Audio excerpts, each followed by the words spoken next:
আমার বাবা আমার যখন 10 বছর বয়স তখন মারা যান। মা তখন বিধবা হয়ে যাব। তারপর থেকে চাচা আমাদের বাড়িতে আসতো বাজার নিয়ে। আমি ছোট হলেও বুঝতাম চাচার এত দরদ কেন আমাদের প্রতি। একদিন রাতের দৃশ্য দেখে আমার এমন মনে হলো যে আমি এ পৃথিবী ছেড়ে চলে যাই। তাহলে মূল গল্পটা বলি।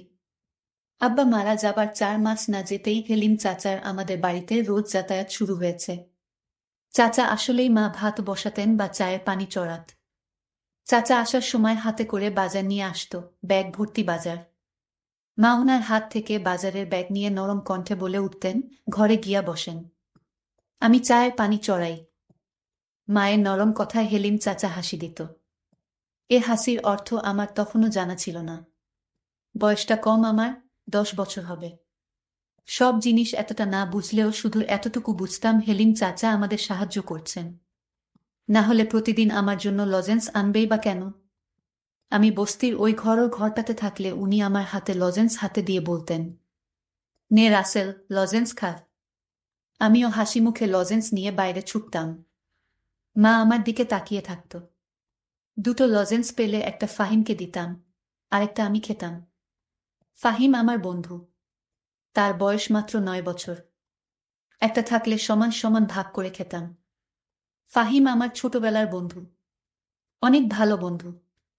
দিনের অনেকটা সময় আমরা স্টেশনে কাটাই, ভাঙড়ি জমাই। ট্রেন আসলে কুলির কাজ করি, কখনো কখনো বাদাম বুটো বেচি। এই স্টেশনে অনেকের সাথেই সখ্যতা, কিন্তু ফাহিমের সাথে সখ্যতা আমার ছোট থেকেই। ফাহিমের বাবা মা নেই, আমাদের বস্তিতে ওর বুড়ি নানির সাথে থাকে। রাসেল বলতে শুধু ওই বুড়ি নানিই সব। স্টেশনের পাশেই বস্তি। এ জীবন কেমন তা সভ্য জগতের মানুষের উপলব্ধি করা সম্ভব নয়। সভ্য সমাজ যা জানে তার ছিটে ফোটাও আমাদের সাথে মেলে কিনা সন্দেহ। হ্যাঁ, আমরা টোকাই, আমরা কুলি, আমরা ফেরিওয়ালা। আমরা সভ্য সমাজের মানুষের মতো অত শিক্ষিত নই। আমরা দুবেলা পেট পুড়ে খেতে পেলেই খুশি হই। আজকে ভাঙবি বেশি পাইনি। যা পেয়েছিলাম তা খুব কম। মহাজন টাকাও বেশি দেয়নি, 10 টাকা দিয়েছে। ফাহিমের সাদা মুখটা আজ কালো হয়ে গেছে। সেও বেশি কিছু পায়নি। বাড়িতে কি নিয়ে ফিরবে এটা ভেবে কষ্ট পাচ্ছে। কুলির কাজ করেও শান্তি পায় না। আমাদের দিয়ে কেউ কেউ কাজ করায় না, আমরা নাকি ছোট। আবার কেউ বড় বড় সুটকেস মাথায় চাপিয়ে 2 টাকা 3 টাকা দিয়ে চলে যায়। এরাই তো সভ্য সমাজের মানুষ। কষ্ট লাগে খুব, ঢের কষ্ট নে, তুই এ 10 টাকা নে। ফাহিম আমার দিকে একবার তাকায়, আরেকবার টাকার দিকে তাকায়। কি ভাবছিস? নে ধর, চাচি তোকে বকবে রে। আমি হাসি। হেসে বলি, মা আমাকে এখন আর বকে না রে। ওই হেলিম চাচা আছে না, উনি আমাদের ব্যাগ ভর্তি করে বাজার করে দেয়। আচ্ছা, উনি কেন ব্যাগ ভর্তি করে বাজার করে দেয়? আমাদের সাহায্য করে তাই। তাহলে আমাদের সাহায্য করে না কেন? আমরাও তো 2 বেলা খাইতে পারি না। আমি আবার হাসি। হাসতে হাসতে গড়াগড়ি খাই। তারপর বলি, আচ্ছা হেলিম চাচাকে বলবো তোরেও যেন সাহায্য করে। কেমন? এবার টাকাটা ধর, চল বাড়ি যাই। ফাহিম টাকাটা হাতে নেয়। তারপর দুজনে ট্রেন লাইন ধরে বস্তির দিকে হাঁটা দেই। বস্তিতে ফিরেই দেখলাম ঘরের দরজা দেয়া। ঘরটা তো ছোট, আর একটাই ঘর। মা আর আমি মেঝেতে বিছানা করে ঘুমাই। আমাদের খাট নেই তাই। মা আমাকে কাছে নিয়ে এখনো ঘুমায়। আব্বা থাকতেও আমাদের কষ্ট হতো, কিন্তু এতটা না। আব্বা আর মা দুপাশে ঘুমাতো, আর আমি মাঝখানে। কি শান্তির ঘুম! এখনো আমি বিছানায় শান্তিতে ঘুমাই। তবে আমি বুঝতে পারি মা অনেক রাত পর্যন্ত ঘুমায় না। চোখের জল ফেলে। মায়ের চোখের জল মাঝে মাঝে আমার মাথা স্পর্শ করে। আমি ঘুমের ভান করে থাকি। আব্বাকে হারানোর পর মা কেমন যেন হয়ে গেছে। তবে ইদানিং মাকে একটু ফুরফুরে মনে হয়। যবে থেকে হেলিম চাচা আমাদের বাড়িতে যাতায়াত করে তবে থেকে। আব্বা মারা যাওয়ার পর মা তেমন সাজগোছও করত না। এখন একটু সাজগোছও করে। ভালোই লাগে আমার। সবকিছু এত ভালো চলতেছে। হেলিম চাচার মতো মানুষ যদি আরো অনেক থাকতো তাহলে বস্তিবাসীদের এত কষ্ট থাকতো না। ঘরের সামনে গিয়ে বুঝলাম মা ভেতরে আছে। আরো কেউ থাকতে পারে। কেন জানি আজ ডাকলাম না। চুপি চুপি উকি দিলাম। যা দেখলাম তা নিজেকে বিশ্বাস করতে পারছিলাম না। চোখে হাত দিয়ে ঘষা দিয়ে আবার দেখার চেষ্টা করলাম। যা দেখছি তাই সত্যি। মায়ের সাথে হেলিম চাচা ঘরে বসে গল্প করছে। মনে হচ্ছে তারা দুজন কত দিনের চেনা। আমি ধরাত করে বসে পড়লাম। হঠাৎ আমার মুখটা দেখে ফেলে আমার মা। তারপর আমি জানালা থেকে দৌড়ে পালিয়ে গেলাম। তারপর কতক্ষণ বাইরে বসেছিলাম আমার মনে নেই। তখনও হেলিম চাচা ঘর থেকে বের হয়নি। মা আর হেলিম চাচা তারা ঘরের ভিতর এতক্ষণ কি করছে? আমার কাছে হেলিম চাচাকে একটু অন্যরকম মনে হচ্ছে। আমি চিন্তা করলাম একদিন আমি জানবো হেলিম চাচা কেন আমাদের এত সাহায্য করে। এর পিছনে অবশ্যই কোনো কারণ লুকিয়ে আছে। হেলিম চাচা একজন কেপ্টে প্রকৃতির মানুষ। খুব হিসাবী একজন মানুষ। একটা টাকা কই যায় সে অক্ষরে অক্ষরে হিসেব করে। আর সেই লোক কিনা আমাদের প্রতিদিন ব্যাগ ভরে বাজার করে দেয়। এর পিছনে কারণ তো অবশ্যই আছে। হেলিম চাচা মায়ের কাছে কি চায় এটা আমার জানতে হবে।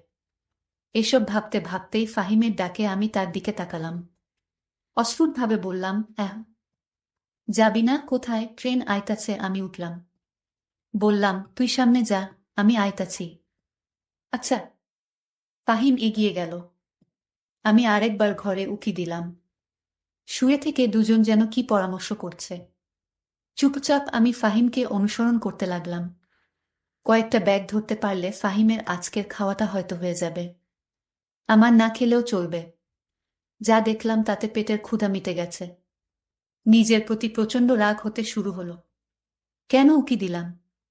না দেয়াই তো ভালো ছিল। কেন এত তাড়াতাড়ি ফিরলাম ঘুরতে? এত তাড়াতাড়ি না আসাই তো ভালো ছিল। মনে মনে কপাল চাপড়াতে থাকলাম। সুখের পৃথিবীতে মেঘের ঘনঘটা। রাতে ঘুরতে ফিরে দেখলাম গোস্তের সুগন্ধ ছড়াচ্ছে। আজকের ঘটনার পর আমি বুঝতে পারলাম এ সুগন্ধ নয়, দুর্গন্ধ ছড়াচ্ছে। আমার ভীষণ বমি পাচ্ছিল। নিজেকে ঠিক রেখে ঘুরতে ঢুকলাম। হেলিম চাচা চলে গেছে। হেলিম চাচা যেখানে বসেছিল সেই জায়গাটা দেখে আমার খুব খারাপ লাগছে। মা পেছন থেকে ডাকে, রাসেল, কি রে বাপ? কি হয়েছে তোর? আমি কোনো কথা না বলে চুপ থাকি। মা আবার আমাকে জিজ্ঞেস করে, কথা কস না কেন রাসেল? কি হয়েছে? আমি এবার বললাম, গোস্ত পাইলা কই মা? মা হাসে উত্তর দেয়, তোর হেলিম চাচা দিয়ে গেছে। হেলিম চাচা শুধু আমাগরে কেন দেয়? বস্তিতে আরও মেলা মানুষ আছে তো তাগরে দেয় না, খালি আমাগো দেয় কেন মা? আমার এ প্রশ্ন শুনে মা হতভম্ব হয়ে যায়। হয়তো মনে মনে ভাবে এ কোনো রাসেলকে দেখছি। কও মা, চুপ থাকিস না। মা বলে, তোর এত কথার উত্তর দিবার পামু না। যা গায়ে পানি দিয়া আয়। আমি দাঁড়িয়ে থাকি, নড়াচড়া করি না। আব্বা মারা যাবার পর আমরা হয়তো খারাপ অবস্থায় ছিলাম, কিন্তু না খেয়েছিলাম না। মানুষের অবহেলা পেলেও আরেকবার ঠিকই পেটের অর্ধেকটা পূরণ হতো। কি হলো, যা। দাঁড়াই আছিস যে? মায়ের কথায় আমি কলের দিকে হাঁটা দিলাম। খেতে বসলাম। মুখটা ভার হয়ে আছে। সামনে গরুর গোস্ত, ডাল আর ভর্তা। আমি শুধু ডাল আর ভর্তা নিলাম। মা অবাক হয়ে জিজ্ঞেস করল, গোস্ত নিলি না বাপ? আমি স্বাভাবিকভাবে বললাম, না মা। কেন? তোর না গরুর গোস্ত মেলা পছন্দের। সেই জন্য তোর হেলিম চাচাকে গোস্ত আনতে কইছিলাম। নে খা, আমি দিতেছি। মা গোস্ত দেওয়ার জন্য চামচে গোস্ত তুলে আমার পাতের দিকে ধরল। আমি প্লেটটা সরালাম। কি হইল বাপ? নে না মা, খামু না। আইজ ভাল লাগতাছে না। কি হয়েছে তোর? আইজ এমন করতাছস কেন? জ্বর আসছে নাকি? দেখি। মা আমার দিকে হাত বাড়ায়, আমি হাত সরিয়ে দেই। মা, তুমি আমায় ধরবে না। মা, হেলিম চাচারে আর গোস্ত আনতে কইও না। আমার ভাল লাগে না গোস্ত। আমার আজকের কথাবার্তা শুনে মা কিছুটা অবাকই হয়েছে। আমি তার দিকে তাকাইনি। শুধু ডাল আর ভর্তা দিয়ে চুপচাপ ভাত খেয়ে শুয়ে পড়লাম। আমি গোস্ত খেলাম না বলে মাও খেল না। আমার পাশে শুয়ে পড়ল। আজকে আমাকে আর মায়ের ঘরে থাকতে দিল না। কইলেও না করে দিতাম। সারা রাত আমার চোখে ঘুম নেই। শুধু হেলিম চাচা আর মায়ের জন্য বাজার আরও কত কি নিয়ে আসে। আমি এর মানে বুঝতে পারলাম না। আমার বয়স 10 হলে কি হবে? আমি তো কিছু হলেও বুঝি। এমন না যে আমি কিছুই বুঝি না। আমি এসব ভাবতে ভাবতে ঘুমিয়ে গেলাম। সকাল সকাল ঘুম থেকে উঠে স্টেশনের দিকে হাঁটা দিলাম। এখনো স্টেশনের মানুষ সেভাবে জাগেনি। ট্রেন আসতেও দেরি হবে হয়তো। আমি অস্পষ্ট আলোতে ট্রেন লাইনে বসে পড়লাম। পেটটা ক্ষুধায় চোচো করছে। রাতে ঘুম হয়নি, জেগেছিলাম বেশিরভাগ সময়। শরীরটা ক্লান্তও লাগছে। মনের মধ্যে রাগ যেন ফুঁসলে উঠছে। নিজেকে নিয়ন্ত্রণ করতে কষ্ট হচ্ছে। আস্তে আস্তে রোদ উঠছে। দু একজন করে লোকের আনাগোনা চলছে। রোদের ঝিলিক গায়ে লাগতেই অসম্ভব ভালো লাগা কাজ করছে। গতকাল ওই ঘটনার পর এই প্রথম ভালো লাগছে। হঠাৎ কার যেন স্পর্শ অনুভব করলাম। পেছনে ফিরে তাকালাম। মা! কি রে বাপ, সকাল সকাল এখানে কি করস? এ কথা বলে মা আমার পাশে বসে পড়ল। আমি নিজেকে নিয়ন্ত্রণ করার চেষ্টা করছি, যাতে মা কিছু বুঝতে না পারে। কে যেন বলেছিল, মা খারাপ হলেও সে মা। মায়েদের কাছে তাদের সন্তানরা রাজপুত্র। আমি জানি মা আমাকে কতটা কষ্ট করে মানুষ করছেন। হঠাৎ বাবার মৃত্যুটা আমাদের ভীষণভাবে কষ্ট দিয়েছে। মাকে আমি ভালোবাসি, খুব ভালোবাসি। আমি মায়ের দিকে তাকালাম। সকাল সকাল ঘুম ভাঙল, তাই এইখানে বইসা আছি। তুই এইখানে কি করিস মা? মা হেসে বলল, তোকে বিছানায় পাইলাম না। ভাবলাম কই গেল পোলাটা। কই আর যামু মা? আমার তো যাওনের জায়গা নাই। মা আমাকে জড়িয়ে ধরে হু হু করে কেঁদে উঠল। বলল, এমন কথা কইস বাবা। তুই যে আমার বাপ। আমার বাপ মরার পর তুই আমার সব, আমার দুনিয়া। মা তুই বাড়িতে যা। ট্রেন আইতাছে। দেখি কেউ কান দেয় কি না। মা আমাকে ছেড়ে দিয়ে বলল, তাড়াতাড়ি বাড়ি আয় বাপ। চাল ভেজে চা করি। আচ্ছা মা। মা চলে গেল। আমার মনটাও নরম হয়ে গেল। মা তো মাই হয়, মায়ের কাছে দুনিয়ার সব কিছু মিথ্যা। মা এমনই একজন যার মুখের দিকে তাকালে সব কষ্ট যন্ত্রণা ভোলা যায়। ট্রেন আসলো। আমি দৌড়ে গেলাম। যাত্রী আছে কিছু। কয়েকজন ভদ্রলোক নামছে। আমি এগিয়ে গেলাম। স্যার, সুটকেস, ব্যাগ ধরতে হইব। কালো কোট প্যান্ট পরা লোকটা বলে উঠল, পারবি তুই? অনেক ওজন কিন্তু। আমি হেসে বললাম, পারমু স্যার। এটাই তো আমার কাম। আমার কথা শুনে সুটকেসটা মাথায় তুলে দিল। আরেক হাতে আরেকটা ব্যাগ। আমি ওনাদের সাথে সাথে যাচ্ছি। স্টেশন থেকে বেরিয়ে দেখলাম একটা গাড়ি, 4 চাকার গাড়ি। খুব সম্ভবত সাহেবদেরকে নিয়ে যাওয়ার জন্য এসেছে। এখানে রাখ। আমি দাঁড়িয়ে পড়লাম। আমার মাথা থেকে সুটকেসটা নামিয়ে নিয়ে বলল, নাম কি তোর? রাসেল। দারুণ তো। কয় টাকা দেয়া লাগবে? বিসমিল্লাহতে আপনি আইছেন, যা দেবেন তাই নিমুখ। লোকটা হাসল। হেসে বলল, যা দিব তাই? জি স্যার। একটা 5 টাকার কয়েন দিয়ে বলল, চলবে তো? আমি মনে মনে লজ্জা পেলাম। লোকটা হয়তো বুঝতে পারল। আমার হাত থেকে কয়েনটা নিয়ে 50 টাকার একটা নোট দিয়ে বলল, নে, এটা রাখ স্যার, আমার কাছে তো ভাঙতি নাই। পুরোটাই রাখ। আর কখনো বলবি না যা দেবেন তাই নেব। না হলে ঠকবি। বুঝলি? আমার মাথা নাড়ালাম। লোকটা তার ফ্যামিলিকে নিয়ে গাড়িতে উঠে চলে গেল। আমি 50 টাকার করে নোটটার দিকে তাকিয়ে দেখলাম। স্টেশনে আসতেই আরেক সাহেবের ডাক আসলো। আমি দৌড়ে গেলাম।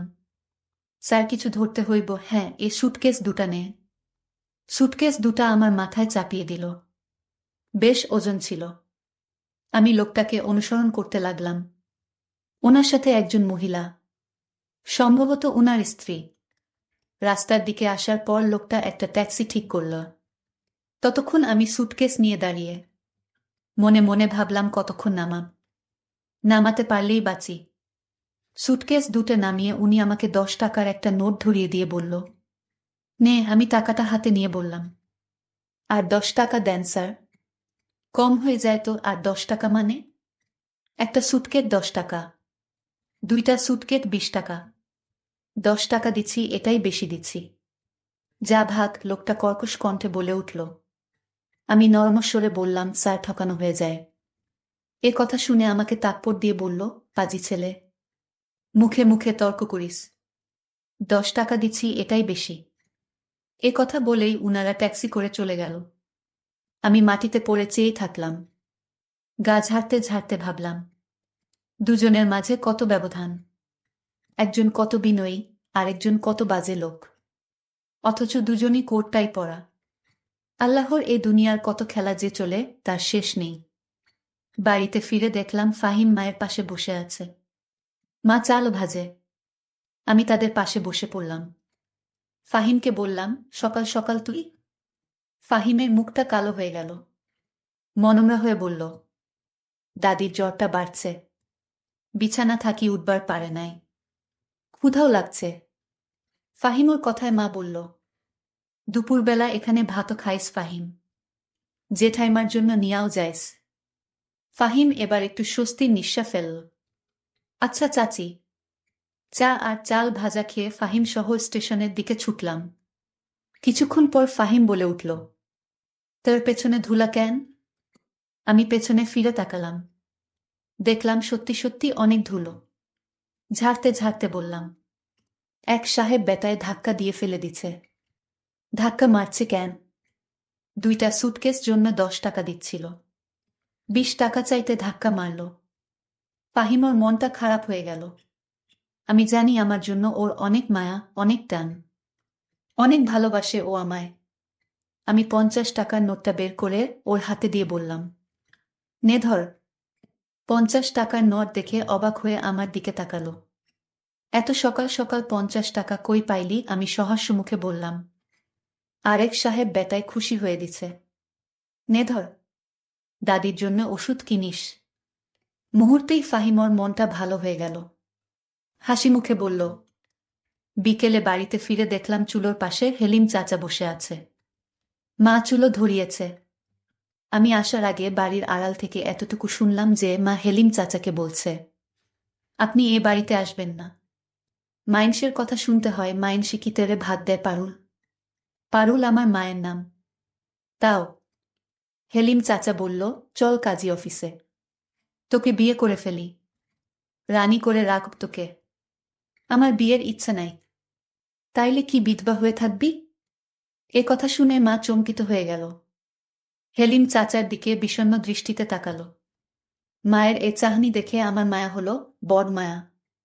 হেলিম চাচা বলে উঠল, বিয়া করতে চাইতাছি, তাও তোর হয় না। নাকি আমার বাড়িতেও আমার আরো বউ আছে, যে তোরে সুখে রাখবো না? তাহলে আমার রাসেলের কি হবে? রাসেলকে নিয়া ভাবিস না। ওই তো আমার পোলার মতো। এই কথা শোনার পর আমার মেজাজটা খারাপ হতে লাগলো। বাড়িতে কিভাবে যাব সেটা নিয়ে ভাবতে লাগলাম। যাব কি যাব না সেটা নিয়ে দোটানায় পড়ে গেছি। শেষ পর্যন্ত গেলাম। আমাকে দেখে হেলিম চাচা বলে উঠল, আরে বেটা, কি খবর? কাম কাজ সব ভালা তো? হুম ভালা। মিছেমিছি বাড়িতে ঢুকে কিছুক্ষণ পর বের হয়ে আসলাম। বাইরে লোকটা মায়ের সাথে তার ব্যবসা নিয়ে কথা বলছিল। আমি জানি আমি না থাকলে অন্য কথা বলতো। এখন বাজে লোক মনে হয় তাকে। আমাকে দেখে বলল, নে লজেন্স খা। আমি বললাম, আমি লজেন্স খাওয়া ছাইরা দিছি, তাহলে তোর লাইগা কি আনুম? কিচ্ছু না। একথা বলে আমি হাঁটা দিলাম। মা পেছন থেকে তাকে, বাপ খাইয়া যা। আমি পেছনে না ফিরে বললাম, পরে খামু। মনে মনে ভাবলাম, থাকো তোমরা সুখে, আমার যেদিকে চোখ যায় সেদিকেই চলে যাব। মা তখন দৌড়ে এসে আমাকে একটা চড় দিয়ে বলল, আমি যা করেছি তোর সুখের জন্যই করেছি। তোর বাপ মইরা যাওয়ার পর যদি তোর চাচা হেলিম আমাদের না সাহায্য করত, তাহলে আমরা ভিক্ষা করতে হতো রাস্তায় রাস্তায়। আর তোর চাচাকে তুই যেরকম খারাপ ভাবিস সে ততটা খারাপ না। তুই মাঝে তোর চাচা আর আমাকে রুমে দেখতে পেয়ে বাজে ভাবে নিছিস। আসলে তোর চাচা তোর বাবার স্মৃতি নিয়ে আমার সাথে কথা বলতো আর আমাকে সান্ত্বনা দিত। আল্লাহ যা করে তা ভালোর জন্যই করে। তোর হেলিম চাচা আমাদের পাশে না থাকলে যে আমাদের কি হতো? বাপ তুই রাগ করিস না। হেলিম চাচা বলল, ঠিক আছে ছেলে, যেহেতু চায় না আমি তোমাদের সাহায্য করি, তাহলে আমি আর আসব না। আমার তো বউ সন্তান কিছু নাই। ভাইজান মারা যাওয়ার পর আপন বলতে আপনি ছাড়া আর কেউ ছিল না। আমি তোমার নামে আমার সমস্ত সম্পত্তি লিখে দিয়েছি। তোমরা মা ছেলে ভালো থাকো। আমি চলে যাই। মা তখন আমাকে বলল, বাপ, তুই যেদিন তোর চাচাকে আমার ঘরে দেখে সন্দেহ করেছিলি, ওই দিন তোর চাচা আর আমি পরামর্শ করে আমার নামে সমস্ত কিছু লিখে দিয়েছে তোর চাচা। আমি নিহে চাইনি। তোর চাচা বলল, আপনি আর রাসেল ছাড়া কি আছে আমার, আমি আপনার নামে সমস্ত সম্পত্তি লিখে দিলাম। আর তোর চাচা তো তোর বাপের আপন ভাই, তাহলে তার সাহায্যে পেলে ক্ষতি কি? চাচা তো বাপের সমতুল্যই। তুই আমাদের যেরকম ভাবছিস আমরা আসলে তেমন না, এটা তোর ভুল ধারণা বাপ। আমি কোনো পাপ করিনি। মায়ের কথা শুনে আমি হেলিম চাচাকে জড়িয়ে ধরে কাঁদতে শুরু করলাম আর বললাম, চাচা, আমি তোমাদের ভুল বুঝেছিলাম, মাফ কইরা দিও আমায়। বন্ধুরা, গল্পটি কেমন লাগলো তা কমেন্ট করে জানাবেন। ধন্যবাদ।